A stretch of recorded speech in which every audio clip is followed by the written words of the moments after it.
Dari sini kita tahu bahwa angan-angan dan ajal itu sesuatu yang berbeda. Karena yang namanya angan-angan itu bisa terjadi, bisa tidak. Ada orang yang bercita-cita ingin jadi dokter, bisa jadi dokter, bisa juga gagal jadi dokter. Ada orang ingin jadi tentara, ya bisa juga jadi tentara, bisa juga gagal. Ada orang ingin menjadi pedagang sukses, ya bisa sukses, bisa juga tidak. Namanya angan-angan. Angan-angan itu hanya sekedar angan-angan saja, bisa tercapai, bisa tidak. Tapi kalau ajal itu bukan angan-angan. Ajal itu sesuatu yang pasti terjadi.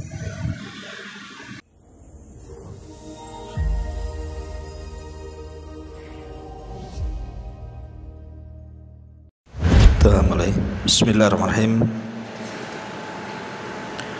Assalamualaikum warahmatullahi wabarakatuh.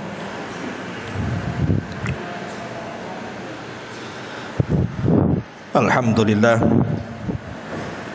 salatu wassalamu ala rasulillah wa ala alihi wa sahbihi wa mawalah wa la hawla wa la quwata illa billahi wa ba'du. Alhamdulillah, di pagi hari ini kita bisa duduk kembali untuk thalabul ilmi. Dan sebelumnya saya minta maaf karena beberapa minggu ke belakang ini memang banyak acara. Kemarin safar ke Jawa, pulang-pulang ngantar Umairah ke pesantren, terus datang pula tamu dari kampung, jadi berturut-turut hampir 3 mingguan, sehingga sering libur kajiannya. Dan insyaallah kita memulai kembali. Kajian kita masih membahas kitab Arba'in Nawawi, dan kita masuk pada hadis ke-40. Kita baca hadisnya. An Ibni Umar radhiyallahu anhuma qala akhadha Rasulullah sallallahu alaihi wasallam bimankibi faqala kun fid dunya ka'annaka gharibun aw 'abiru sabilin. Wa kana Ibnu Umar radhiyallahu anhuma yaqulu idza amsayta fala tanthadhiris sabaha wa idza asbahta fala tantadil masa wa khudh min sihhatika limaradik wa min hayatika limautika. Rawahul Bukhari. Dari Abdullah ibnu Umar, semoga Allah meridhai keduanya, beliau dan ayahnya Umar ibn al-Khattab radhiyallahu an, beliau berkata, Rasulullah sallallahu alaihi wasallam satu hari pernah memegang kedua pundakku seraya bersabda, jadilah engkau di dunia ini seperti orang asing ataupun seperti musafir. Kemudian Ibnu Umar radhiyallahu anhu berkata, jika engkau berada di sore hari, jangan menunda-nunda datangnya pagi hari, dan jika engkau di pagi hari, maka jangan menunda-nunda sampai datang sore hari. Pergunakanlah masa sehatmu sebelum sakitmu, dan masa hidupmu sebelum kematian. Hadis ini dikeluarkan oleh Imam Al-Bukhari dalam sahihnya. Baik. Ma'asyiral muslimat yang dimuliakan Allah Subhanahu wa taala. Hadis ini disebutkan oleh para ulama sebagai hadis pemutus dari segala angan-angan. Maksudnya angan-angan dunia, dan seseorang diingatkan dengan dekatnya kematiannya. Dalam sebuah hadis dari Abdullah ibn Mas'ud radhiyallahu anhu, khattan Nabi sallallahu alaihi wasallam khattan murabba'an. Jadi satu hari Nabi sallallahu alaihi wasallam itu pernah menggaris sebuah garisan, kemudian menggambar dalam bentuk persegi empat. Rasul pernah menggaris sebuah garisan, kemudian menggambar dalam bentuk persegi empat. Kemudian wa khatta khattan fil wasati kharijan minhu. Lalu setelah beliau menggambar persegi empat itu, beliau menggariskan sebuah garis di dalam persegi empat itu yang menjorok keluar. Jadi ini gambar persegi empat, kemudian digaris lagi keluar situ. Kemudian wa khatta khututan sigharan ila hadha alladhi fil wasati min janibihi alladhi fil wasati wa qala hadha al insan wa hadha ajaluhu muhitum bih. Kemudian Nabi sallallahu alaihi wasallam di tengah-tengah kotak tersebut menggaris lagi dengan garisan-garisan kecil yang banyak. Kemudian beliau bersabda, garis di tengah ini adalah ibarat seorang manusia yang dikelilingi oleh persegi empat itu, maksudnya ajalnya yang mengelilinginya. Adapun garis-garis itu adalah angan-angannya. Kata Nabi sallallahu alaihi wasallam, wa hadzal ladzi huwa kharijun amalu. Adapun garis-garis kecil yang banyak itu diibaratkan sebagai angan-angannya. Maksudnya apa?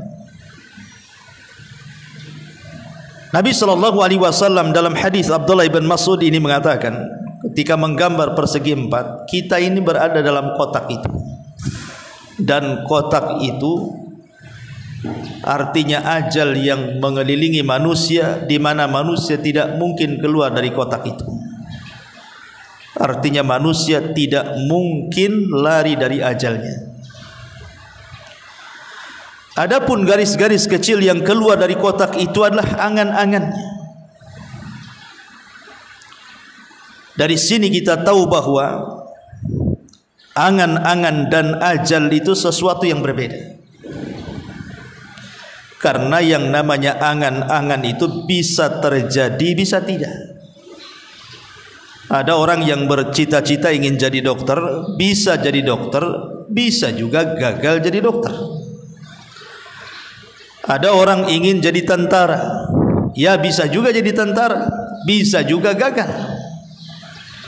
Ada orang ingin menjadi pedagang sukses, ya bisa sukses, bisa juga tidak. Namanya angan-angan. Angan-angan itu hanya sekedar angan-angan saja, bisa tercapai, bisa tidak. Tapi kalau ajal itu bukan angan-angan.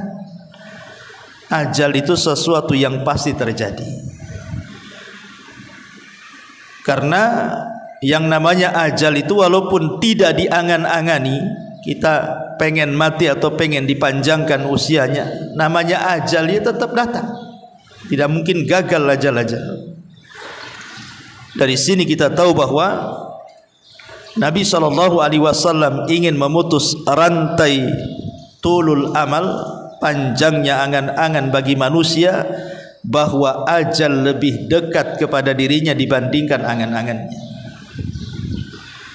Makanya ada istilah para ulama, aqrabu syai'in al-ajalu wa ab'adu syai'in al-amalu. Paling dekatnya sesuatu itu adalah ajalnya, dan paling jauh sesuatu itu adalah angan-angannya. Lah dalam hadis Abdullah ibn Umar radhiyallahu an, Nabi sallallahu alaihi wasallam ingin menasihati kita. Jadi satu hari Nabi sallallahu alaihi wasallam itu datang kepada Abdullah ibn Umar, kemudian memegang kedua pundaknya.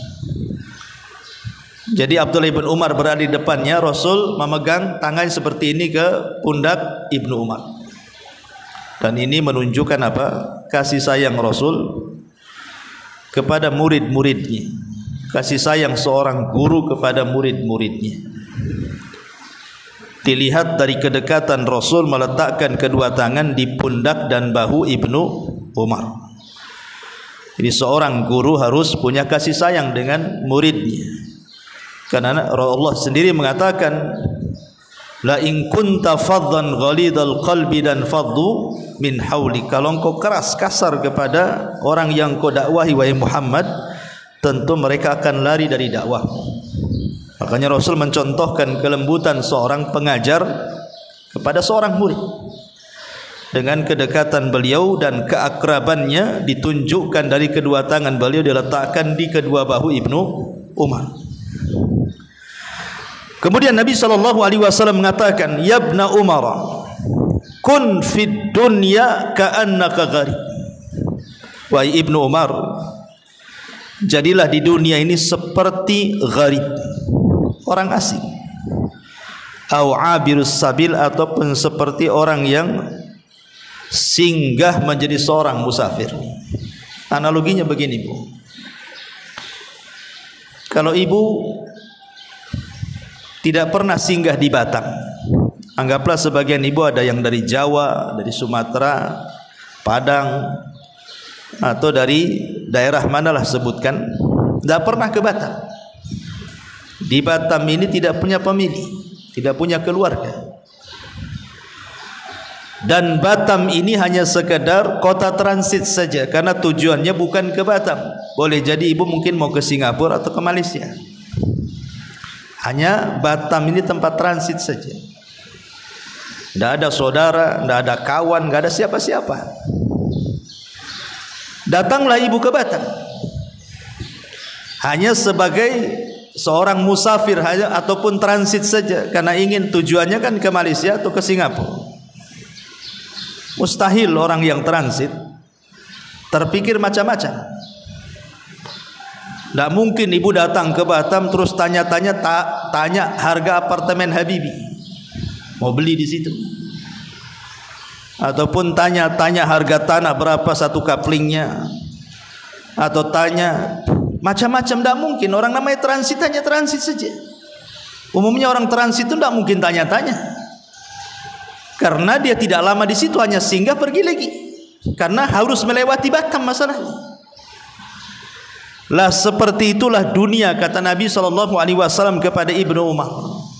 Jadi dunia itu transit saja, karena tujuan kita akhirat. Tidak mungkin di dunia ini kemudian tanya rumah, tanya ini, tanya itu, sebagaimana orang asing ketika singgah di sebuah kota. Karena dia nggak kenal orang, takut ditipu orang juga kan itu kalau tanya-tanya. Makanya Nabi SAW memberikan sebuah hikayah, permisalan kepada Ibnu Umar yang sangat dalam, dan mengatakan, kun fid dunya ka'annaka gharib au abirus sabil. Jadilah engkau di dunia seperti orang asing.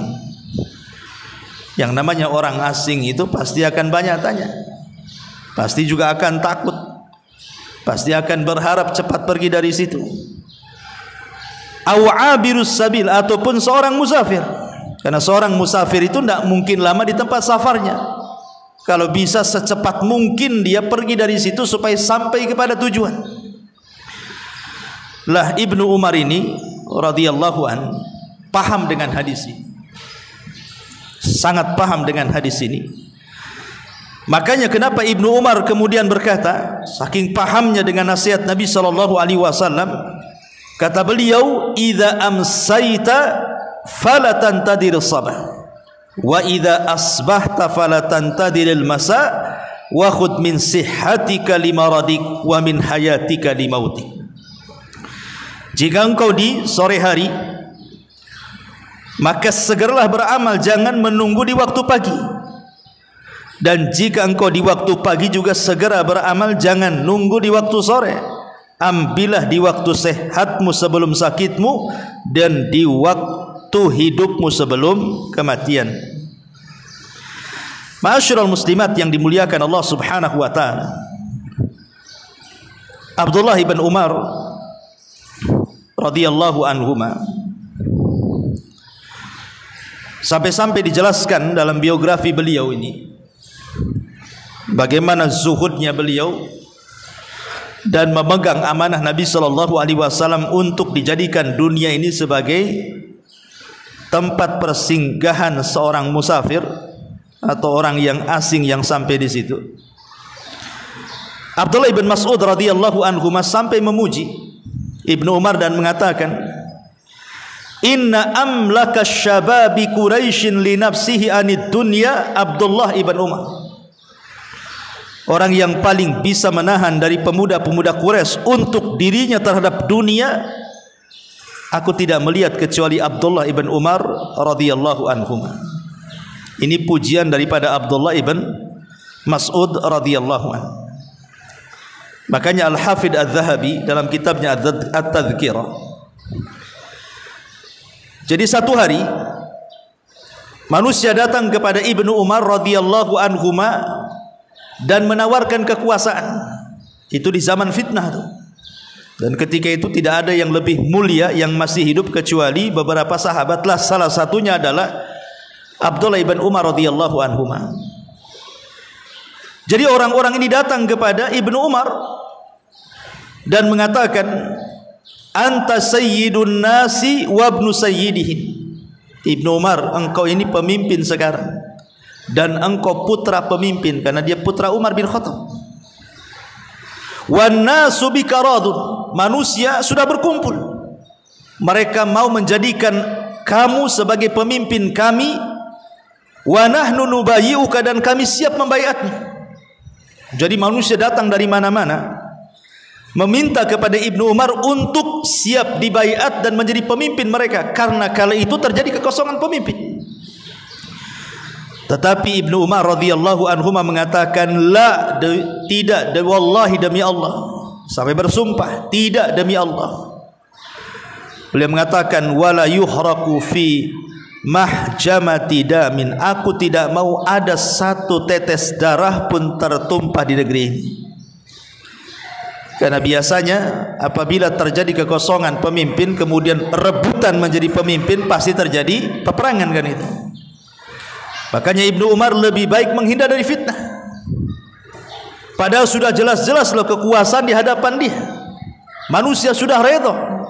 Kebanyakan manusia mendukung Ibnu Umar, tapi Ibnu Umar menolak karena takut ada satu tetes darah tertumpah di negeri itu. Kalau sekarang, ya jangan begitu. Sekarang pilih saya, jangan pilih dia. Saya paling hebat, dia tidak hebat. Bahkan bayar buzzer lagi kan untuk memenangkan supaya menjadi pemimpin. Karena di zaman sekarang ini sudah hilang zuhud masalahnya. Zuhud yang hilang itulah maka mengakibatkan seseorang itu akhirnya rakus dengan kekuasaan. Dan ini tahu salah satu daripada serapan nasihat Nabi SAW kepada Ibnu Umar. Maka Ibnu Umar betul-betul mempraktikkan sampai urusan kekuasaan saja dia lari, tidak mau, karena dia tahu tanggung jawabnya seperti apa. Ma'asyiral muslimat yang dimuliakan Allah Azza wa Jalla, sampai satu hari disebutkan dari Samir Ar-Riyahi, dari bapaknya dia mengatakan, jadi Ibnu Umar radhiyallahu anhu ini satu hari syariba ma'an, dia meminum air yang sangat dingin sekali, air mineral yang sangat dingin diminum oleh Ibnu Umar. Fabaka fashtadda buka'u, tiba-tiba Ibnu Umar menangis dan semakin menjadi tangisannya. Faqila lahu, dikatakan kepada Ibnu Umar, wa ma yubkika ya Ibnu Umar, apa yang membuat anda menangis wahai Ibnu Umar? Maka Ibnu Umar mengatakan, tadzakartu ayatan fi kitabillah, karena aku teringat satu ayat dalam Al-Quran. Wahila bainahum wa baina ma yashtahun, fa araftu anna ahlan nar la yashtahuna syai'an syahwatuhumul ma, wa qad qala Allah azza wa jal afidu alaina minal ma au mimma razaqakumullah. Karena Ibnu Umar teringat dengan permintaan penduduk neraka kepada penduduk sorga dan mengatakan, berilah kepada kami setetes air atau makanan yang Allah rizkikan kepada kalian. Dan ini permintaan terakhir penduduk neraka di dalam neraka. Karena permintaan mereka, pertama mereka minta kepada Allah Subhanahu wa taala agar dikeluarkan dari neraka. Tetapi Allah Subhanahu wa taala justru tidak mengajak bicara penduduk neraka. Allah katakan, wala yukallimun, jangan kau bicara denganku. Sampai-sampai Abdullah ibn Amr ibn As radhiyallahu anhuma mengatakan, Allah tidak bicara dengan penduduk neraka itu 2 kali umur dunia. Kemudian yang kedua, karena Allah Subhanahu wa taala tidak mau bicara kepada penduduk neraka, maka penduduk neraka meminta kepada malaikat Malik, wazanatun nar, penjaga neraka, agar Allah mewafatkan mereka saja, matikan saja mereka. Mereka minta kepada Malik, sudah wafatkan kami saja di sini. Karena mereka sudah tidak tahan dengan azab Allah. Tapi malaikat Malik mengatakan, innakum makithun, kalian tidak akan mati dan kalian akan tetap hidup di neraka.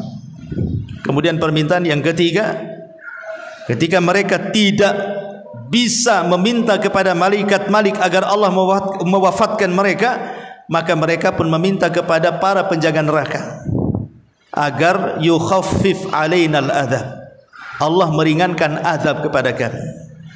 Tapi para penjaga neraka pun mengatakan, kalian tidak akan diringankan dan kalian akan selamanya disiksa. Ketika kemudian mereka tidak sanggup meminta kepada para penjaga neraka yang lainnya, barulah mereka melirik kepada penduduk sorga dan mengatakan, an afidu alaina minal ma au mimma razaqakumullah, berikan kepada kami setetes air atau makanan yang Allah rizkikan kepada kalian. Tapi penduduk sorga pun menolak dan mengatakan, innallaha harramahu ma'alal kafirin, Allah haramkan keduanya, maksudnya minuman dan makanan, kepada orang-orang kafir. Maka gagallah 4 permintaan penduduk neraka ini. Lah Ibnu Umar ketika membacakan ayat ini, an afidu alaina minal ma au mimma razaqakumullah, dia menangis. Dan sejak itulah dia hilang kecintaannya kepada dunia dan tumbuh kerinduannya kepada akhirat. Dan itu bentuk bagaimana Ibnu Umar paham dengan nasihat Nabi SAW, hendaklah dia menjadikan dunia sebagai tempat safar atau orang asing. Makanya kalau kita lihat biografi Ibnu Umar itu, Ibnu Umar ini beliau tidak pernah makan kecuali ada orang yatim ataupun orang miskin yang menemani dirinya. Kalau tidak ada anak yatim, tidak ada orang miskin, dia tidak akan makan. Jadi makannya itu bersama orang fakir dan orang miskin. Kalau tidak ada orang fakir miskin, dia akan makan dia. Dan itu menunjukkan apa? Zuhudnya beliau.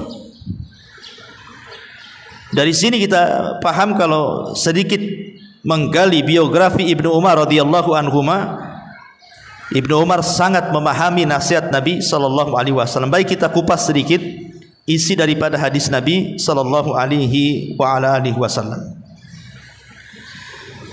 Di sini Nabi sallallahu alaihi wasallam mengatakan nasihat kepada Ibnu Umar, kun fid dunya ka'annaka gharib aw 'abirus sabil.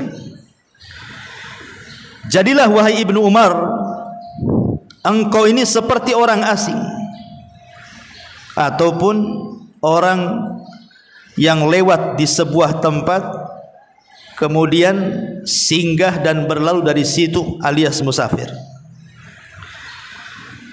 Isa bin Maryam alaihi salatu wassalam pernah menasihati tentang masalah dunia. Apa kata Isa bin Maryam? Isa bin Maryam mengatakan u'buruha wala ta'muruha.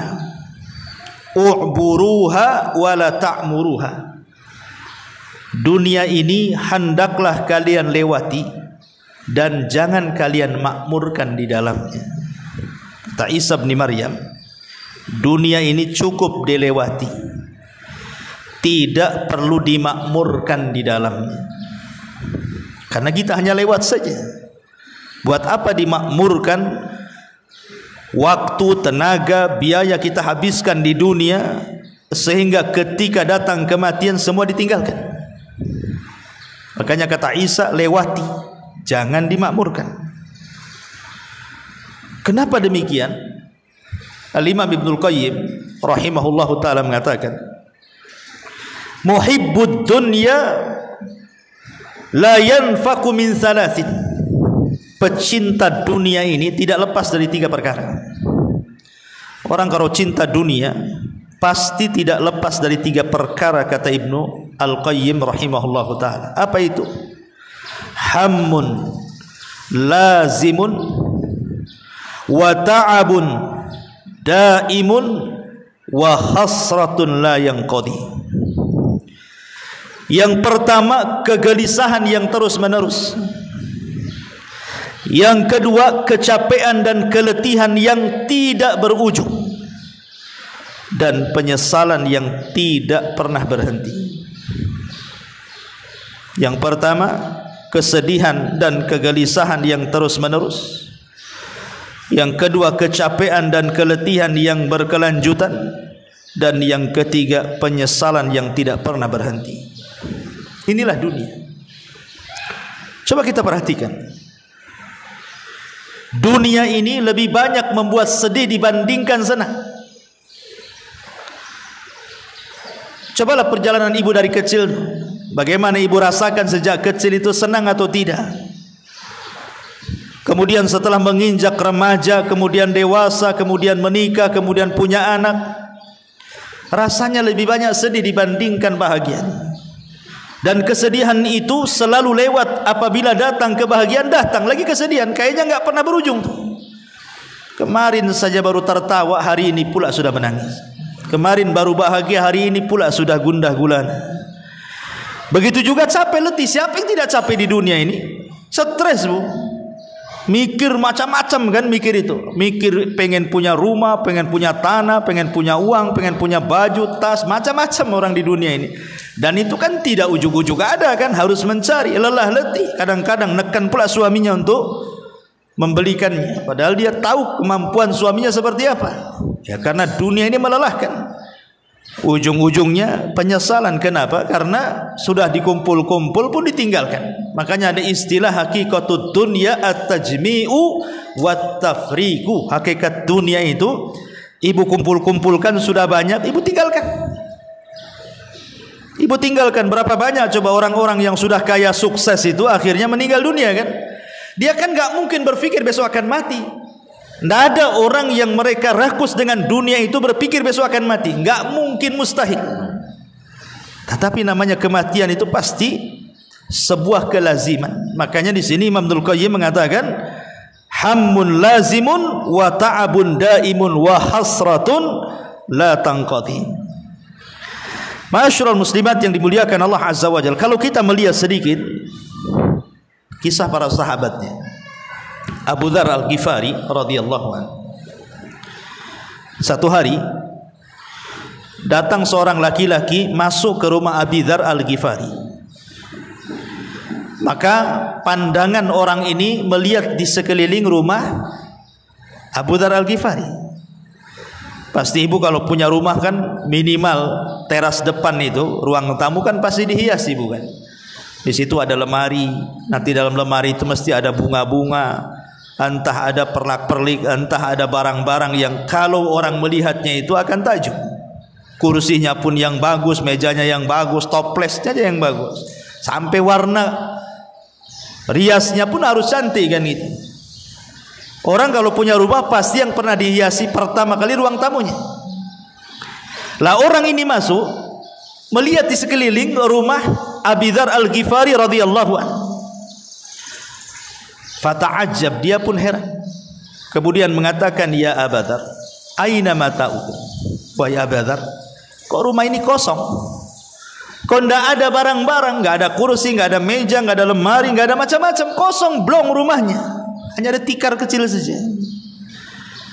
Kemudian kata Abu Dzar, inna lana baitan nuwajjihuhu ilaihi salihah mata'ina. Sesungguhnya ini bukan rumahku loh. Kata Abu Dzar, ini bukan rumahku. Rumahku itu adalah rumah yang kelak aku akan sampai di sana. Dan disitulah engkau akan melihat barang-barangku yang sangat indah yang tidak pernah kau lihat. Maksudnya apa? Surga. Jadi Abu Dzar Al-Ghifari mengingatkan kepada orang ini bukan rumahku. Rumahku di sana. Kalau di sini engkau tidak melihat barang-barang yang indah, nanti lo di sana aku akan melihat. Kemudian kata Abu Dzar Al-Ghifari radhiyallahu anhu mengatakan,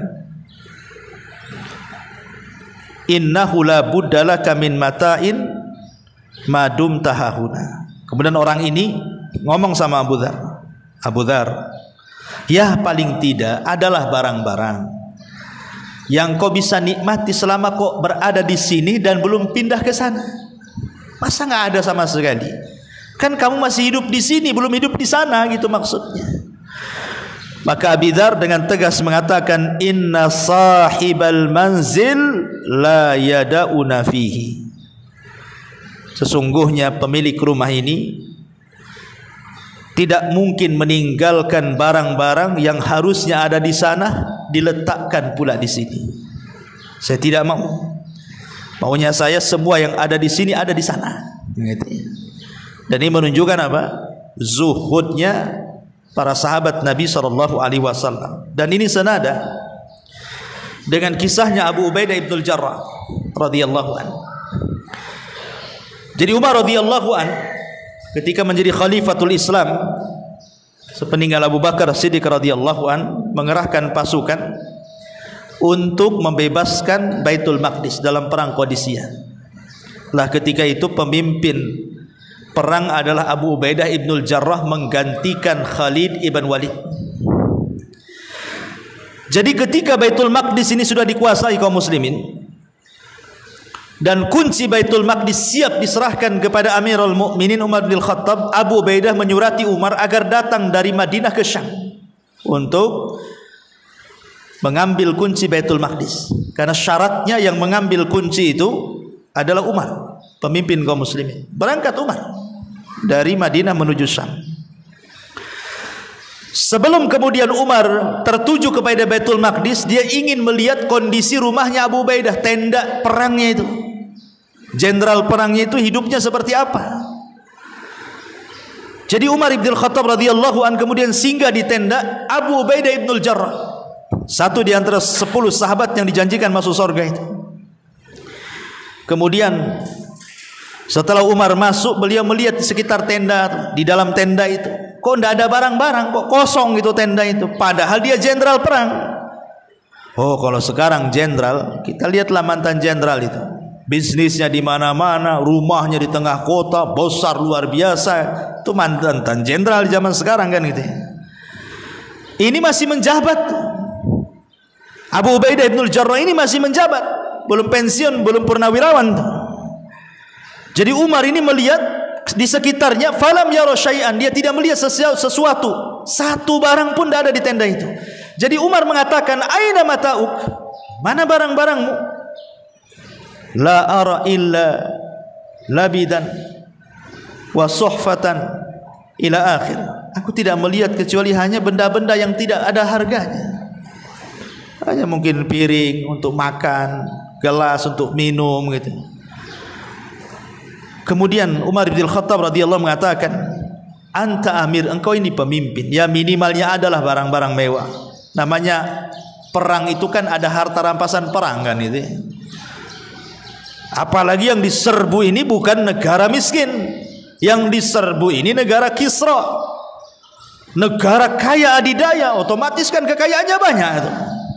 Kalau menang dapat harta ghanimah itu kan macam-macam, emasnya, peraknya, ya kasur empuknya, ya barang-barang mewahnya, barang-barang megahnya, kan mesti dapat lah kan, tidak mungkin tidak.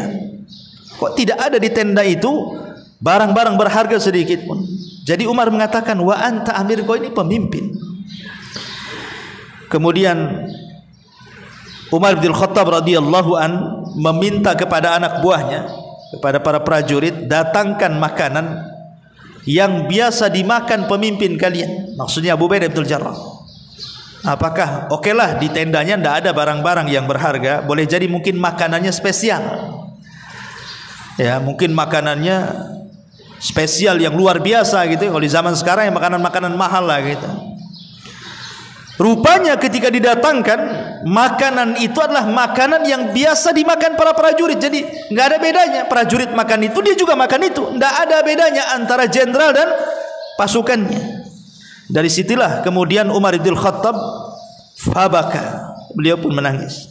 Faqala, dan dia mengatakan kepada Abu Ubaidah, khayyaratna dunya ghairaka ya Aba Ubaidah. Dunia telah merubah kami semuanya, kecuali engkau wahai Abu Ubaidah. Dunia tidak merubah dirimu. Kami semua dirubah dunia kecuali engkau. Ini yang ngomong bukan orang biasa loh, Umar bin Khattab radhiyallahu anhu. Kalau sudah Umar yang ngomong, ya memang Abu Ubaidah itu seperti itu kan gitu. Karena pujian Umar tidak mungkin sembarang orang dia mengatakan seperti itu. Makanya Umar mengatakan, ghayyaratna dunya, dunia sudah merubah kami. Illa anta ya Aba Ubaidah, kecuali engkau wahai Abu Ubaidah, dunia sama sekali tidak berubah. Itulah makna, karena Abu Ubaidah sangat paham hadis Nabi sallallahu alaihi wasallam dalam sebuah hadis, mali walid dunya, mali walid dunya. Kata Nabi sallallahu alaihi wasallam, apalah aku dengan dunia ini? Apalah aku dengan dunia ini? Illa mathalu ma yaj'alu ahadukum isba'ahu hadhihi wa asyara Yahya bisyababati fil yammi falyangdur bima tarji. Demi Allah, tidaklah dunia dibandingkan akhirat melainkan seperti salah seorang di antara kalian meletakkan jarinya, Yahya perawi hadis berisyarat dengan jari telunjuknya ke laut, lalu lihatlah apa yang dibawa dari jari jemari itu. Jadi kalau ada lautan, kemudian kita celupkan jarinya, kemudian diangkat lagi, paling ada satu tetes itu. Lah satu tetes itulah menjadi perebutan satu dunia manusia sejak zaman Adam sampai yang terakhir mati. Sementara kekayaan Allah itu terbentang lautannya. Jadi kalau seandainya orang berpikir, lah satu tetes yang di jari itu diperebutkan manusia, sementara di depannya lautan yang terbentang berupa sorga, kok tidak dikejarnya? Mana akalnya? Gitu maksudnya. Lah kita rebutan yang satu tetes, sementara yang lautan tak bertepi kok ditinggalkan. Akalnya di mana? Seolah-olah Rasul ingin mengatakan demikian. Ini lautan terbentang loh, kenapa kalian tidak kejar? Kenapa ngejar yang setetes itu? Makanya Nabi SAW mengatakan, mali walid dunya ma ana wad dunya innama mathali wa mathalud dunya kamathali raqibin dhalla tahta syajaratin thumma raha wa tarakaha. Apalah arti dunia bagiku, kata Rasul. Apa urusanku dengan dunia? Sungguh perumpamaanku dan perumpamaan dunia adalah seperti pengendara yang berteduh di bawah pohon, lalu istirahat sesaat kemudian meninggalkannya. Sebagian ulama hadis mengatakan dunia ini seperti kailulah. Tahu kailulah? Tidur siang. Jadi seolah-olah Rasul ingin mengatakan, kita ini lagi safar, capek, ada pohon di situ, kemudian kita duduk di situ hanya kailulah, tidur sesaat, tidur siang, kemudian setelah bangun kemudian kita pergi lagi. Itulah dunia, seperti singgah di bawah pohon, hanya sekedar tidur kemudian pergi. Pendeknya kehidupan dunia, dan memang pendek kan. Sekarang kan ibu yang usianya 40-50 tahun kan udah nggak terasa. Mungkin masa lalu itu hanya kenangan saja kan. Oh dulu ibu pernah kecil sekolah di sini, main di situ, kemudian remaja sekolah di sini di situ, kemudian dewasa sekarang sudah menikah, punya anak, sebagainya, sudah punya cucu. Kok cepat kali zaman ini. Seolah-olah tahu-tahu saja ya, tahu-tahu kecil, remaja, dewasa, tahu-tahu ngaca sudah beroban semuanya. Ya itulah dunia, nggak terasa.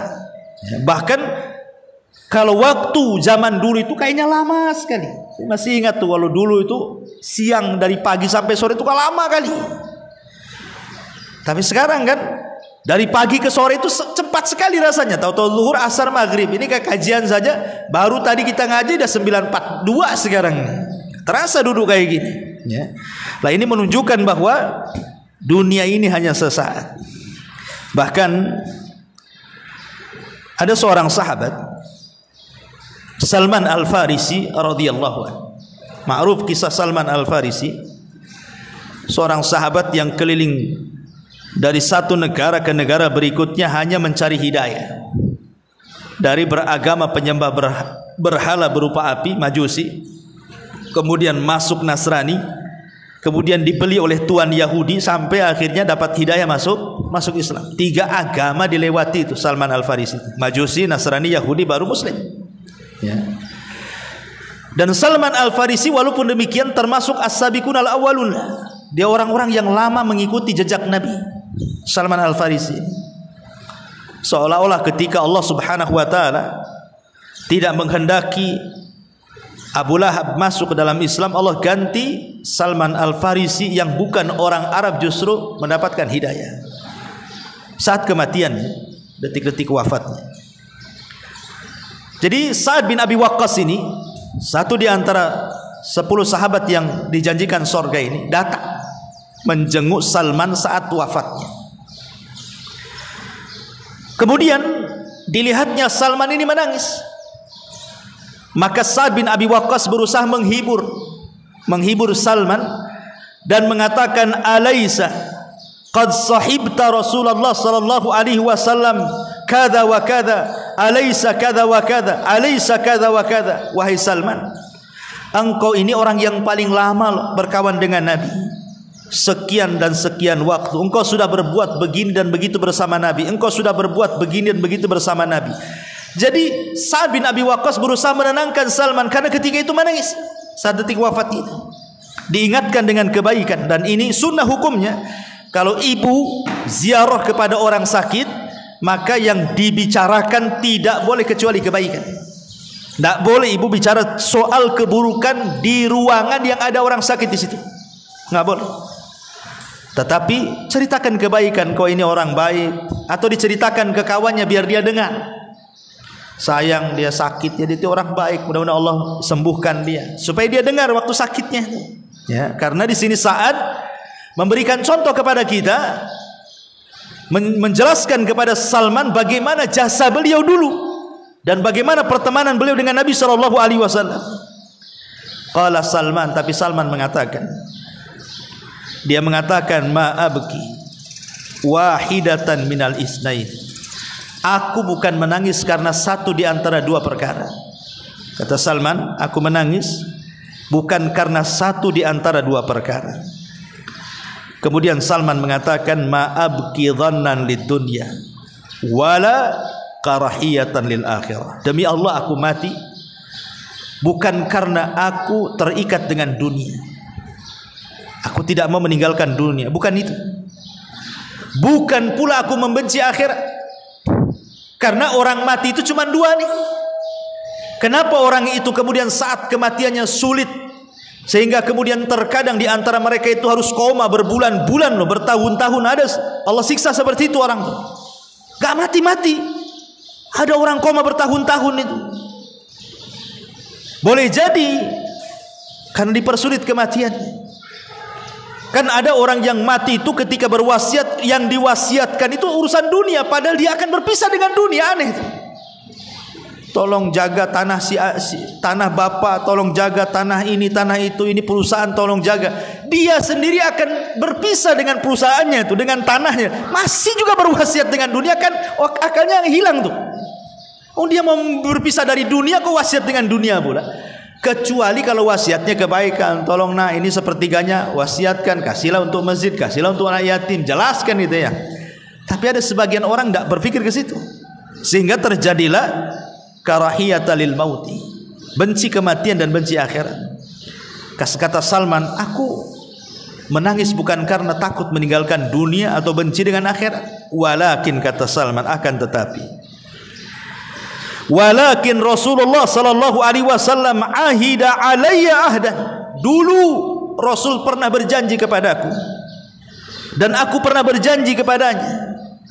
Aku khawatir janji yang pernah aku berikan atau Rasul SAW janjikan kepadaku, aku tidak bisa menepatinya. Kemudian dia mengatakan, fama arani illa qad ta'addaitu, dan aku tidak pernah melihat pada diriku kecuali aku sudah melampaui janji itu. Aku belum bisa menepati janji yang dijanjikan Rasul kepadaku. Lah saat ini mendengar Salman mengatakan seperti itu, heran. Jangan-jangan Rasul juga pernah janji kepada dia dan dia belum melaksanakannya. Jadi saat ini mendesak kepada Salman, wa ma'ahida ilaika, apa yang dijanjikan Rasul kepadamu wahai Salman? Jangan-jangan aku juga sama gitu ya. Maka Salman Al-Farisi radhiyallahu an mengatakan, annahu yakfi ahadakum mithlu zadir raqib wala arani illa qad ta'addaitu wa ma anta ya Sa'ad fattaqillah idza inda hukmika wa idza hakamta wa inda qasamika idza qasamta wa idza hammika idza hamamta. Kata Salman Al-Farisi radhiyallahu an, Rasul dulu pernah berjanji kepadaku agar engkau wahai Salman menjadikan kehidupan dunia ini dalam berjalan di atas dunia ini mithlu zadir raqib. Ambillah perbekalan secukupnya seperti seorang musafir berbekal. Ibu kalau berbekal safar, tidak mungkinlah rumah dibawa. Macam mana bawa rumah? Walaupun punya kendaraan, tidak semua orang itu bawa kendaraannya kan. Ibu mau safar ke Jawa, punya mobil bagus di sini. Ada sebagian kita yang bawa, ada sebagian kita yang tidak bawa kan. Malas pula mau bawa mobil, bagus dia charter di sana. Ya. Dan tidak mungkin juga ibu bawa beras, bawa bumbu-bumbu dapur kan itu. Yang penting bawa ATM isinya uang semua.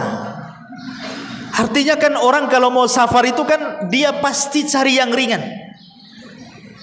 Makanya kalau orang cerdas dalam safar itu dia tidak mau bawa koper banyak-banyak kan. Ngapain bawa koper banyak-banyak kan itu. Bagus beli pakaian di jalan.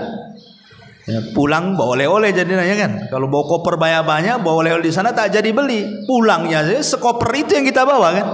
Pasti orang kalau safar itu dia cari yang paling ringan tuh. Kalau bisa jangan nenteng lah, nenteng dompet saja. Karena sekarang ini safar dimudahkan, mau makan tinggal makan, mau beli pakaian tinggal beli, di mana saja pun ada pasar gitu. Artinya bahwa Rasul ingin mengatakan, kalau engkau menjadi seorang musafir, maka ambillah perbekalan secukupmu. Lah itulah dunia. Ambillah perbekalan secukupnya di dunia untuk akhiratmu. Lah kata Salman Al-Farisi, wala arani illa waqad ta'addaitu, dan aku tidak pernah melihat pada diriku kecuali aku sudah melampaui janji itu. Adapun kau wahai Sa'ad, mumpung kau masih hidup, bertakwalah kepada Allah dalam hukummu apabila engkau berhukum, dalam pembagianmu apabila engkau membagi, dalam cita-citamu apabila engkau bercita-cita. Dari kisah tiga sahabat ini radhiyallahu anhum menunjukkan bagaimana mereka mengajarkan kepada kita tentang pentingnya zuhud dan tentang bahayanya panjang angan-angan. Inti daripada nasihat-nasihat para sahabat ini bahwa di sini ada faedah tentang pentingnya zuhud dan pentingnya seseorang itu untuk tidak memperpanjang angan-angan. Kenapa demikian?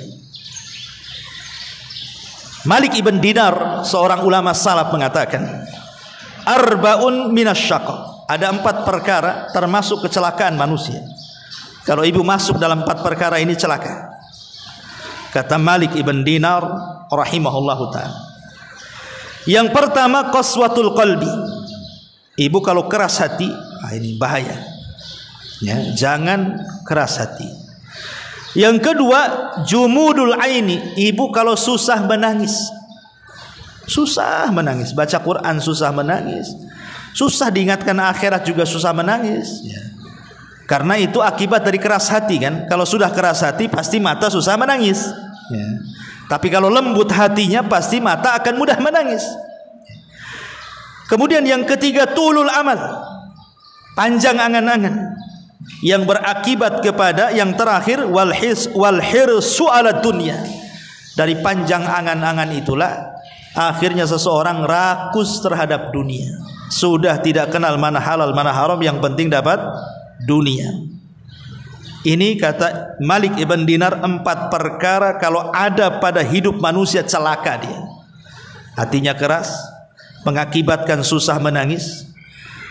Otaknya panjang angan-angan dunia, berakibat dia pun rakus terhadap dunia tanpa menyaring apakah dunia yang diambilnya halal ataukah haram. Makanya kata ulama, kalau ingin sembuh dari tulul amal, panjang angan-angan, lakukan 2 perkara. Kalau orang ingin sembuh supaya tidak terlampau panjang angan-angannya, lakukan 2 perkara.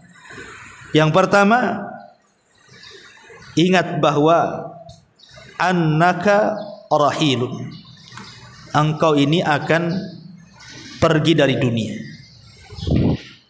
Ingat bahwa kita ini akan pergi dari dunia. Tidak mungkin kita selamanya di dunia. Dan itu kita saksikan di sekitar kita hari-hari. Ada yang meninggal kan, ada yang bayi meninggal, kita saksikan. Ada yang anak remaja meninggal, kita saksikan. Ada yang sudah tua juga meninggal, kita saksikan. Bahkan sebagian ibu mungkin ada yang memandikannya, mengkafaninya, dan kita saksikan itu. Artinya dunia ini tidak mungkin lama. Kemudian yang kedua, alaika biziaratil maqabir. Sekali-kali bagi wanita itu boleh berziarah kubur, tetapi bagi laki-laki hukumnya sunnah. Sering ziarah kubur, tapi perempuan boleh ziarah kubur, tapi sekali-kali, jangan sering. Dan inilah 2 perkara. Ingat bahwa kita tidak akan kekal di dunia, dan ingat dengan ziarah kubur bahwa saudara kita juga sudah mendahului kita dari kematian. Para nabi meninggal, orang-orang soleh meninggal, bahkan manusia yang paling sombong, bejat sekalipun seperti Namrud, Fir'aun, Qarun dan yang lainnya juga meninggal. Maka 2 perkara ini bisa mengobati orang itu supaya tidak panjang angan-angan. Kenapa mengingat kematian? Karena orang yang panjang angan-angan itu karena sudah tidak ingat kematian. Makanya sering saya contohkan, Bu, ada orang sudah tua, usianya mungkin sudah 60, 70 tahun, sudah kaya dia sebenarnya, perusahaannya banyak, rumahnya bagus, kendaraannya ada, rekeningnya gendut. Seandainya dia tidak kerja, loh, duduk saja itu, sampai mati tidak akan habis tuh kekayaannya. Harusnya orang-orang yang sudah dekat dengan kematian itu kan fokus tuh ke masjid, baca Quran, zikir. Dia tahu dia akan meninggal. Tapi kenyataannya orang yang justru ketika sudah tua ingat kematian itu lebih sedikit ketika dibandingkan dia masa muda. Karena makin sibuk dunianya, buat cabang sana, cabang sini, makin sombongnya nampak gitu kan. Lah ini kan karena tidak mengingat kematian tadi. Sudah tua tapi tidak ingat kematian, disiksa dengan dunianya. Lah sebab yang kedua, karena dia tidak pernah ziarah kubur. Coba kalau dia sering ziarah kubur, nampak gitu ya, bahwa tetangganya dikubur di sini, tetangga depan dikubur di situ, kawan sekolahnya dia dikubur di sini. Mungkin dia berpikir bahwa, oh kemarin saudara saya, kemarin kawan saya. Boleh jadi sekarang atau besok atau lusa mungkin saya. Lah makanya 2 perkara ini kata para ulama termasuk ilaj tulil amal, obat dari panjangnya angan-angan. Ma'asyiral muslimat yang dimuliakan Allah Subhanahu wa taala. Di zaman dulu Nabi Nuh alaihi salatu wassalam, kita tahu Nabi Nuh itu salah satu nabi yang panjang umurnya kan. Ada yang mengatakan 1500, ada yang mengatakan 1400, ada yang mengatakan 1782, macam-macam. Intinya di atas 1000 lah umurnya Nabi Nuh alaihi salatu wassalam. Jadi Nuh ini setelah kemudian berdakwah selama alfasanatin illa khamsina ama, 950 tahun, kemudian terjadi tufan sehingga melantakkan seluruh kaumnya, membinasakan kecuali Nuh dan orang-orang yang di perahunya yang selamat.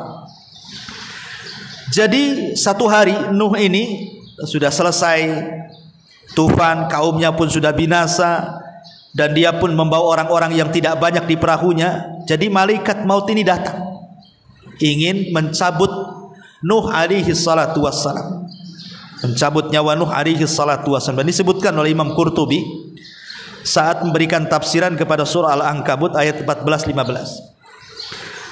Jadi malaikat maut ini mengatakan, ya Nuh, ya akbaral anbiya, wa ya tawilal umuri, wa ya mujabad da'wati, kaifa ra'aita dunya. Wahai Nuh, wahai Nabi yang paling besar, wahai Nabi yang dipanjangkan umurnya, wahai Nabi yang diijabah doanya, bagaimana menurutmu soal dunia? Jadi malaikat maut bertanya kepada Nuh alaihi salatu wassalam, kaifa ra'aita dunya, bagaimana menurutmu soal dunia? Maka Nabi Nuh alaihi salatu wassalam mengatakan, mithla rajulin bunya lahu baitun lahu baban fadakhala min wahidin wa kharaja min al-akhar. Nuh mengatakan, dunia ini permisalan ibu ini dibangunkan satu rumah, kemudian dibuatkan dua pintu, pintu depan dan pintu belakang. Kata Nuh, dunia ini seperti rumah. Engkau masuk dari situ, kau keluar dari situ. Ya, Nuh alaihi salatu wassalam mengatakan, dunia ini seperti rumah. Ibu punya rumah, ada dua pintu, pintu depan dan pintu belakang. Seolah-olah ibu masuk dari pintu depan, kemudian keluar dari pintu belakang. Ah, itulah dunia. Rumah ini tidak akan dibawanya, ditinggalkan begitu saja. Seolah-olah keluar masuk saja, masuk keluar saja. Hanya singgah sebentar, masuk rumah, duduk, kemudian keluar lagi. Lah itulah dunia, kata Nuh alaihi salatu wassalam. Dalam riwayat, dakhala min ahadihima wa jalasa hunayatan thumma kharaja min babil akhar. Engkau masuk ke dalam rumah, kemudian berduduk sejenak. Hunayah itu sejenak duduk, kemudian keluar lagi. Makanya kenapa di dalam Al-Quran itu illa asyiyatan awduhaha. Nanti di akhirat orang itu ditanya soal jam mereka hidup di dunia, mereka mengatakan seolah-olah di dunia ini hanya asyiyah awduhaha, hanya sesaat saja di waktu duha, kemudian pergi. Itulah dunia, kata Allah. Tapi ma'asyiral muslimat yang dimuliakan Allah azza wa jalla, inilah di antara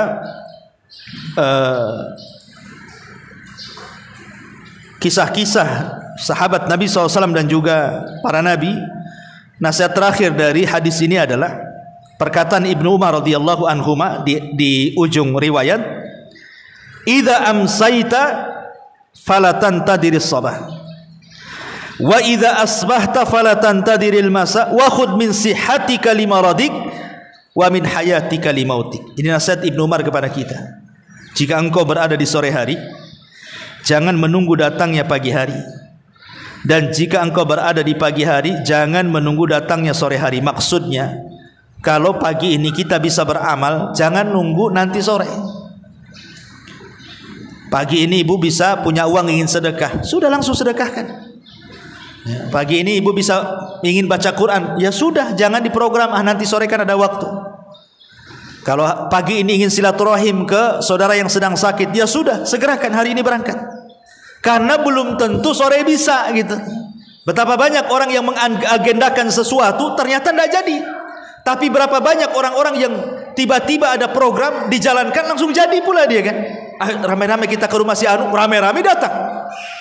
Tapi kalau kita sore aja lah, biar kita tenang, senang, waktunya ada. Ketika sore banyak pula alasan kawan-kawan kan. Oh, nggak bisa datang, nggak bisa hadir, nggak bisa ini, nggak bisa itu, karena ini, karena itu, banyak macam kan. Makanya kenapa kemudian di sini Ibnu Umar mengatakan kalau bisa beramal di waktu pagi, jangan pula nunggu di waktu sore, ataupun sebaliknya, karena umur manusia tidak tahu. Dari sini Nabi SAW mengatakan, badiru bil a'mali sab'an, bersegeralah kalian beramal saleh sebelum datang 7 perkara. Dan ini sudah saya jelaskan ke ibu-ibu. Apa itu? Illa hal tantadiruna illa faqran munsiya. Apakah ibu harus menunggu menjadi orang fakir yang melupakan ibadah? Nah, sekarang mumpung ya walaupun tidak miskin sekali, tetapi kan cukup hidupnya, walaupun tidak kaya sekali, tetapi cukuplah. Masih bisa lah ibu datang ke majelis taklim, masih bisa sholat duha, masih bisa berinfak walaupun tak banyak gitu kan. Kalau memang bisa lakukan, jangan sampai datang kefakiran yang melupakan. Karena orang fakir itu, ada orang fakir itu kalau diajak ibadah pikirannya tidak akan nyambung. Kenapa? Nggak bisa saya datang ke pengajian. Besok saya makan apa? Ini kerjaan banyak. Kalau saya tak kerja, keluarga makan apa? Akhirnya lupa ibadah tuh. Karena kefakiran yang melalaikan tadi. Ataupun yang kedua, ghinan mutghiyah. Ketika fakir berangan-angan, nanti kalau sudah kaya ingin haji, kalau sudah kaya ingin sedekah, kalau sudah kaya ingin betul-betul bantu, tapi sudah kaya melampaui batas dia. Nggak ada satupun yang dibantu, haji pun tidak, umroh pun tidak mau berangkat. Ya. Ataupun yang ketiga, maradan mufsidah. Jangan menunggu sakit yang mendudukkan ibu sehingga tidak bisa bergerak. Orang sakit itu bu, hanya angan-angan saja. Saya lihat ada orang di stroke ya kan, ditaruh di kursi roda itu. Dia ngomong pun tak bisa, udah menyon gitu ya mulutnya, kakinya pun tidak bisa digerakkan, tangannya. Kita memandang dia saja sedih, apalagi yang merasakan. Kita melihat dia saja sedih itu. Kita sudah terpikir kalau seandainya saya yang ada di situ. Coba berpikir bu, kalau seandainya ibu melihat ada orang terduduk lagi stroke, kemudian ibu berpikir bagaimana kalau saya yang di situ? Tentu kan pikirannya aneh-aneh tuh kita ini, sudah ketakutan. Makanya kasihan gitu melihat orang-orang seperti, apakah nunggu seperti itu gitu ya, nunggu sakit yang tidak bisa seseorang itu bergerak untuk ibadah. Atau yang keempat, haraman mufannida, ataupun mungkin diberikan pikun. Sudah sholat dibilang belum sholat, belum sholat dibilang sudah sholat, puasa dibilang tidak puasa, sedang puasa dibilang puasa, macam-macam orang pikun itu. Ataupun yang terakhir, yang kelima, mautan mujahiza, ataupun kematian yang mendadak. Dan ini yang banyak. Atau yang keenam, dajjal, fasyarrun ghaibin yuntadhar. Ataupun apakah harus nunggu dajjal dan itu sebaik-baik perkara gaib yang ditunggu-tunggu. Atau yang terakhir, awis sa'atu adha wa amar, ataukah kiamat adalah sesuatu yang sangat berat dan menakutkan. Makanya Rasul mengatakan, ightanim khamsan qabla khamsin. Kata Nabi SAW, jaga 5 perkara sebelum datang 5 perkara. Apa 5 perkara sebelum 5 perkara itu? Kata Nabi SAW, jagalah 5 perkara sebelum datang 5 perkara. Pertama, jaga waktu mudamu sebelum datang masa tua. Sekarang ibu, kita lihat ibu punya anak remaja lah. Kalau ibu yang sudah tua, yang anaknya sudah gadis atau anaknya sudah bujang, kita lihat kan mereka itu gesitnya luar biasa. Naik motor aja bisa ngebut-ngebutnya orang tuh. Anak muda itu kan bu, suruh ke pasar aja sebentar aja dia, kan lagi gesit-gesitnya. Dan ibu pernah merasakan itu, jalan ke sana kemari tidak punya capek. Itu anak muda tuh. Kita sudah tua ini mau jalan 1 kilo ngos-ngosannya itu, kayak buru apa gitu ya. Tapi dulu masa muda jalan beberapa kilo tuh tidak terasa kayaknya. Padahal nggak minum tuh.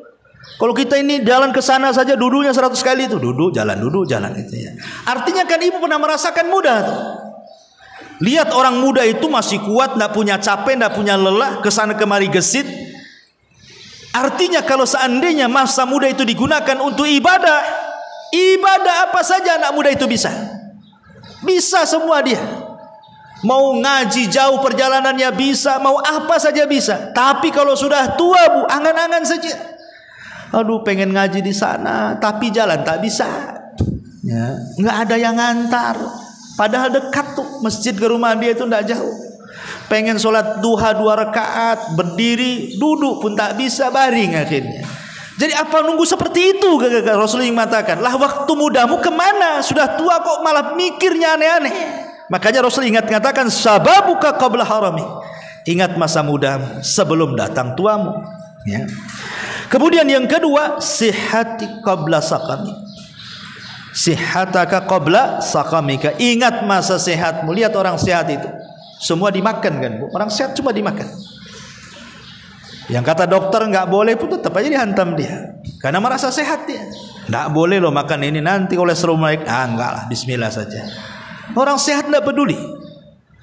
Tapi kalau sudah sakit, baru terasa nih. Dikasih makanan enak depan dia, jangan, nggak boleh dekat-dekat ini. Nggak boleh kata dokter nih. Ini kalau saya mati 3 hari mati nih katanya. Ini kalau saya makan ini habislah saya. Macam-macam kan orang. Kalau orang sudah sakit ini baru terpikir tuh. Nyesel saya makan ini, coba saya nggak makan ini, saya begini nggak begini gitu ya. Artinya ketika di waktu sehat itu urusan makan saja seseorang itu berpikir. Makanya saya katakan orang kalau usia 40 tahun ke bawah, 40 tahun ke bawah itu kalau makan pakai mulut, Bu. Ya. Makan pakai mulut, semua masuk. Sate mau 100 tusuk, gulai mau 100 baskom, semua masuk. Ya. Tapi kalau 40 tahun, 50 tahun ke atas tuh makan pakai otak, Bu. Ya kan? Dia nggak pakai mulut, pakai otaknya. Cocok nggak nih? Masuk nggak nih? Gula nggak nih? Kolesterol nggak nih? Naik nggak darah nih? Nah kan otaknya berpikir dia. Memang nggak haram, itu menjaga kesehatan. Tapi dari situ saja nikmat Allah sudah dicabut sebenarnya. Ya kan? Sudah 40 tahun ke atas sudah otaknya berpikir dia, nggak semua bisa dimakan. Tidak semua bisa diminum, tidak semua orang itu bisa lelah letih seperti di masa ketika dia sehat. Makanya di sini Rasul mengatakan wasihataka qabla saqami. Kemudian yang ketiga, wa ghinaka qabla faqri. Dan masa kayamu sebelum datang kefakiranmu. Berapa banyak orang fakir menghayal. Dulu saya pernah kaya, kenapa saya nggak begini? Kenapa saya nggak begitu? Sekarang sudah miskin kok angan-angan. Kadang-kadang ada orang yang datang ke saya. Berapa orang udah nggak kesebut lah, Ustadz. Coba saya kenal dengan Ustadz dulu katanya. Waktu saya punya tambang, saya masih punya perusahaan, saya masih di atas. Mungkin pondok Ustadz sebentar aja, sekejap mata jadi katanya. Kok kenal dengan saya waktu miskin pula katanya. Subhanallah. Ada orang seperti itu datang ke saya itu. Ya mudah-mudahan Allah berikan kekayaan kepada antum. Insyaallah mudah-mudahan kaya betul. Takutnya sudah kaya balik lagi ke awal kan gitu ya. Dan miskin datang lagi kedua kalinya, itu sama aja namanya. Jadi di sini Rasul mengatakan wa ghinaka qabla faqri wa faraghaka qabla syaghali. Dan masa luangmu sebelum datang sibukmu. Ini juga sering terjadi. Udah sibuk baru terfikir kenapa banyak waktu tidak belajar. Makanya kenapa Imam Ahmad ibn Hanbal rahimahullah mengatakan ta'allamul ilma, belajarlah ilmu sebelum datang masa tua. Kata Imam Ahmad, belajarlah ilmu sebelum datang masa tua. Karena orang sudah tua, belajar itu ya hanya jiping saja, ngaji kuping aja kan, Bu. Masuk telinga kanan, keluar telinga kiri. Nanti lama nih 1 jam ngaji nih, ditanya sama suami, tadi Abu Merah ngomong apa? Entah, enggak apa-apa. Tengoklah di catatan katanya. Tengok di catatannya dulu. Tunggu. Nah ini itu poin banyak kelewat juga. Jadi di sini menunjukkan bahwa wa faraghaka qabla syaghali. Karena kenapa dulu di masa muda mungkin ibu ini bisa ngapal? Karena kesibukannya belum banyak kan, Bu. Sekarang sudah tua kan banyak yang ngurus cucu, yang ngurus anak, yang ngurus ini, banyak yang diurus sehingga terpecahlah akal itu. Hafalan terpecah, jadi susah untuk nyimpan karena simpanan yang lain loh harus lebih banyak porsinya. Jadi ingat duitnya lebih besar dibandingkan ingat hafalannya. Makanya agak sulit gitu ya. Kemudian wahayatika qabla mautik, dan kehidupanmu sebelum kematianmu. Karena kalau orang sudah datang ajalnya, apa kata Allah? Allah mengatakan fa idza jaa ajaluhu la yastakhiruna sa'atan wa la yastaqdimun. Apabila datang ajal seorang tidak mungkin ke depan, tidak mungkin ke belakang. Dan dia pun mengatakan laula akhartani ila ajalin qarib la asaddaqa wa akum minas salin. Kalau Allah kembalikan aku ke dunia, tentu aku akan bersedekah dan tentu aku akan termasuk orang-orang yang saleh. Tapi kan mustahil. Itu hanya penyesalan yang tidak ada guna. Wallahu alam. Ini diantara hadis ke-40. Taib sampai di sini. Kita tutup. Taib kita kasih waktu 10 menit tuh tanya jawab, silakan.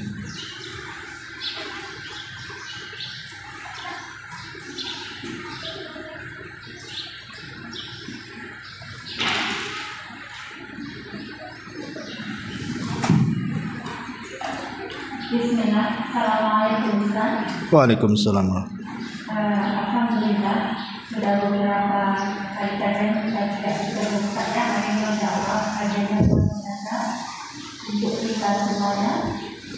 Yang anak tanyakan ya Ustaz, di pembahasan di awal tadi ada perkataan yang Ustaz sampaikan, sesungguhnya manusia itu banyak mengalami kesedihan daripada kesenangan, dari masa kecil ke umur sebaya dan masa tua. Itu maksudnya yang Anda tanyakan secara umum atau orang-orang yang tertentu yang dibuat Allah yang mereka merasakan kesedihan itu Ustaz? Atau ada sebagian orang memang dia kehidupannya kurang tapi hatinya happy dan bahagia saja? Itu Ustaz. Ya, alhamdulillah. Allah mengatakan laqad khalaqnal insana fi kabad. Sungguh kami ciptakan manusia itu dalam kondisi kabad, keluh kesah. Manusia itu akan banyak mengeluh dan akan banyak terus meminta keluh kesahnya kepada Allah Azza wa Jalla ataupun kepada manusia. Kalau kita lihat kehidupan Nabi, Nabi itu jelas-jelas manusia yang paling mulia, tapi dia tidak pernah hidup di istana megah. Tidak pernah Nabi hidup di istana megah seperti Raja Kisra, Raja Kaisar, Romawi dan Persia. Kemudian sepanjang hidupnya ditekan. Mana ada hidup Nabi senang? Ditekan. Dikatakan gila, penyahir, tukang tenun, pemecah belah, macam-macam. Sahabatnya dibunuh. Kan kepikiran juga tuh sahabatnya dibunuh. Diintimidasi. Kemudian diusir hijrah pula ke Madinah. Sampai di Madinah perang lagi, 27 kali perang Rasul itu. Kemudian juga belum lagi musuhnya ganti pula orang Yahudi dan orang-orang Nasrani, datang pula orang-orang munafik. Macam-macam pula tuduhannya kepada Nabi. Ketika Islam sudah betul-betul di atas kejayaan, Rasul tinggal menikmati saat detik-detik wafatnya. Datang malaikat, kemudian meminta dua pilihan. Apakah engkau wahai Muhammad akan hidup selamanya di dunia dan Allah akan berikan kenikmatan sebagai balasan akan dakwahmu selama ini sampai kau menjadi seorang yang sukses, ataukah engkau meninggal dan mengikuti teman-temanmu di Rafiqil A'la? Apa kata Rasul? Ila Rafiqil A'la. Aku memilih untuk bersama teman-temanku di Rafiqil A'la. Kehidupan Nabi saja kita sudah luar biasa. Ya, anak-anaknya meninggal dunia. Semua meninggal dunia Rasul itu. Kecuali satu Fatimah. Itu pun 6 bulan setelah meninggal baru menyusul. Kemudian setelah hijrah ke Madinah, apa kata Aisyah? Selama kami hijrah dari Mekah ke Madinah, kami tidak pernah merasakan makanan yang lezat. Bahkan pernah terjadi datang bulan, 2 bulan, 3 bulan, dapur kami tidak ada yang mengepul satupun asap, mana tidak ada makanan di rumah Nabi. Bahkan Nabi SAW pernah diikat gitu ya perutnya dengan 2 batu karena saking laparnya. Jadi kalau kehidupan Nabi SAW saja dari awal sampai akhir, maksud saya itu tidak senang, bukan berarti tidak senang itu konotasinya jelek, tidak. Tidak senang itu konotasinya tidak mesti tidak jelek, karena tidak senang itu boleh jadi karena dia menanti kesenangan nanti. Untuk berlelah letih di dunia itu untuk kesenangan yang akan datang. Gitu maksudnya ya. Jadi tidak semua tidak senang itu dikonotasi buruk, tidak. Ada yang tidak senang Allah uji itu karena mengangkat derajat, ataupun menghapus kesalahan dia, ataupun menegur dia karena dosa-dosa yang pernah dia lakukan, atau menjadi tabungan kelak di akhirat setelah kematian. Wallahu a'lam. Tapi manusia memang tidak akan senang hidupnya. Dan itu sebuah kepastian karena dunia sendiri adalah darul bala. Memang tempat manusia itu akan diuji Allah. Tidak ada satu manusia yang tidak diuji. Para nabi aja diuji. Tapi kan Allah itu maha mengetahui ujian yang berat ditujukan kepada siapa, ujian yang ringan ditujukan kepada siapa. Karena dilihat daripada iman seseorang kan. Kalau imannya kuat ujiannya berat tuh. Kalau imannya cetek ya ujiannya pun kecil. Karena Allah tidak mungkin membebani manusia di luar kemampuannya. Tapi kalau manusia dari kecil sampai sekarang, sampai ibu masih hidup sekarang atau sekarang akan datang, ujian itu nggak akan lepas, Bu. Nampak loh ibu kawannya senyum-senyum di pengajian karena nggak ada beban. Iya, nampak di depan mata. Kalau dia pulang mungkin stresnya lebih stres daripada ibu tuh. Cuman dia malu mau ngomong tuh. Ada orang yang seperti itu. Tapi ada orang yang mulutnya ember, Bu. Ada masalah sedikit kesenggol apa aja cerita dia. Ya, dia nggak tahan kecuali ceritakan tuh. Ada orang yang nggak tahan seperti, ada orang yang sabar, betul-betul sabar, dia nggak mau cerita sama orang. Dia ngadu kepada Allah Azza wa Jalla saja. Tapi ada orang yang nggak mau ngadu kepada Allah, ngadu pula sama orang. Masih mending orang itu ngajak bicara, ngadu sama Facebook loh. Facebook nggak bisa bicara loh. Lah kadang-kadang kan manusia itu, tapi pasti manusia diuji, dan ujian itu akan terus-terusan. Tetapi walaupun demikian kan ada busyra, kabar gembira. Inna ma'al usri yusra. Tidak semua ujian itu begitu. Nah, pasti satu kesulitan itu akan datang, 2 kemudahan, 3 kemudahan, pasti akan keluar. Setelah keluar itu bukan terus keluar, ada lagi ujian yang lain kan begitu. Ya, bahasanya nelayan handal itu tidak mungkinlah dia bisa menjadi nelayan hebat kecuali dia harus menghadapi ombak yang besar. Makin ditempa ombak, makin handal dia nelayan itu. Artinya orang itu kalau banyak ujian, kalau dia lewat ujian yang kecil, ujian itu udah saya lewati itu, ya itu gampang itu, nggak terlalu stres. Tapi kalau orang nggak pernah kena ujian stres. Ya, jangan lagi soal ujian habis ludes hartanya ya. Kadang-kadang hartanya masih ada. Ya. Tetapi banyak orang-orang yang gara-gara hartanya diambil sedikit oleh Allah itu udah kayak kiamat besar, Bu. Banyak orang-orang yang seperti itu. Nah, artinya bahwa ujian itu ya sebuah kepastian. Ada yang konotasinya memang baik, Allah dalam rangka mengangkat derajat. Ada yang konotasinya tidak baik, sengaja Allah menegur supaya berhenti dari maksiat. Nah, itu saja sih. Wallahu a'lam.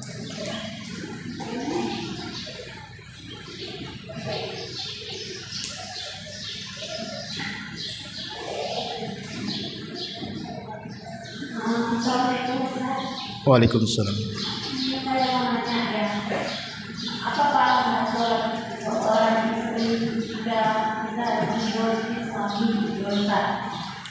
Gimana?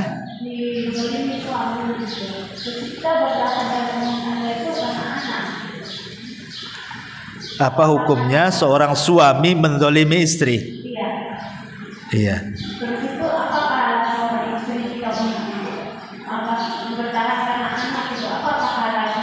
Oke, ya. Ya, alhamdulillah.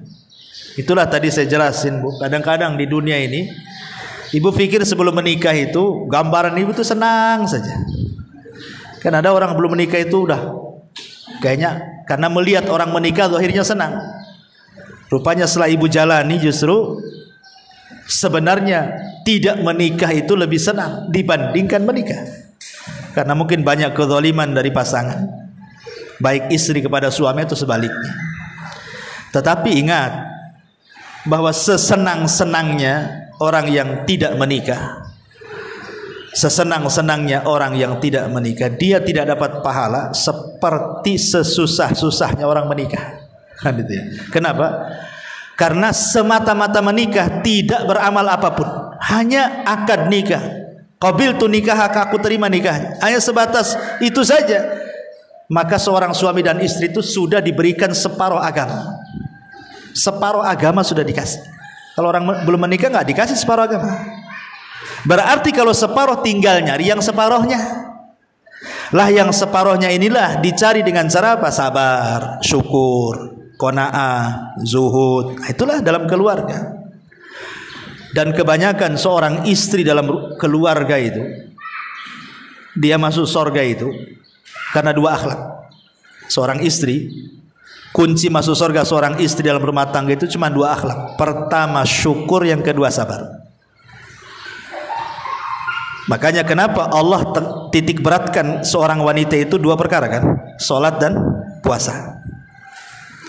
Idza shallatil mar'atu khamsaha. Apabila seorang wanita menjaga solat 5 waktu, wasomat syahraha, kemudian menjaga puasa Ramadannya. Ingat, hanya Rasul dua ibadah yang disebut, solat dan puasa. Lebihnya wa hafidhat farjaha wa ta'at ba'laha, jaga kemaluan, jaga suami. Tapi ketika Allah menyebutkan 2 ibadah, Allah sebutkan 2 saja. Jaga solat 5 waktu, jaga puasa Ramadan. Apa hikmah dibalik 2 ibadah ini? Salat itu melahirkan syukur, dan puasa itu melahirkan sabar. Makanya ketika Nabi SAW pecah-pecah kakinya, sampai Aisyah radhiyallahu anha sebagai istri kasihan dengan suaminya karena Rasul sudah sepuh, dan mengatakan sudahlah, cukupkan yang wajib-wajib saja, tidak perlu harus tiap malam qiyamul lail sampai kakinya pecah-pecah. Apa jawaban Rasul? Rasul mengatakan kepada Ummul Mukminin Aisyah radhiyallahu anha, afala akuna abdan syakura, salahkah saya wahai Aisyah menjadi hamba yang bersyukur? Dari sini salat melahirkan syukur, ya. Dan puasa melahirkan sabar, karena puasa itu terkandung 3 kesabaran: sabar dalam menjalankan ketaatan, sabar dalam menjauhi kemaksiatan, dan sabar ketika menghadapi qada dan qadar. Ada semua pada puasa. Makanya ketika ahli tafsir memberikan catatan wasta'inu bis sabri was shalah, wasta'inu bis sabri was shalah, mintalah pertolongan dengan salat dan juga dengan kesabaran, maksudnya mintalah pertolongan dengan salat dan puasa, mintalah pertolongan dengan sabar dan syukur maksudnya. Jadi seorang wanita itu di rumah tangga, 2 ibadah inilah yang menjadikan wanita banyak masuk surga. Pertama sabar, yang kedua syukur. Dari 2 istimbat ibadah yang Rasul katakan tadi, salat, syukur, puasa, sabar. Nah, lakukan 2 sifat ini Bu dalam rumah tangga. Kalau ibu mau sabar dizalimi suami, sampai kapanlah suami mendolimi ibu? Tidak mungkin seumur hidup Allah ciptakan suami mendolimi itu. Mustahil Bu, mustahil. Tidak mungkin Allah ciptakan orang itu kerjanya zalim saja.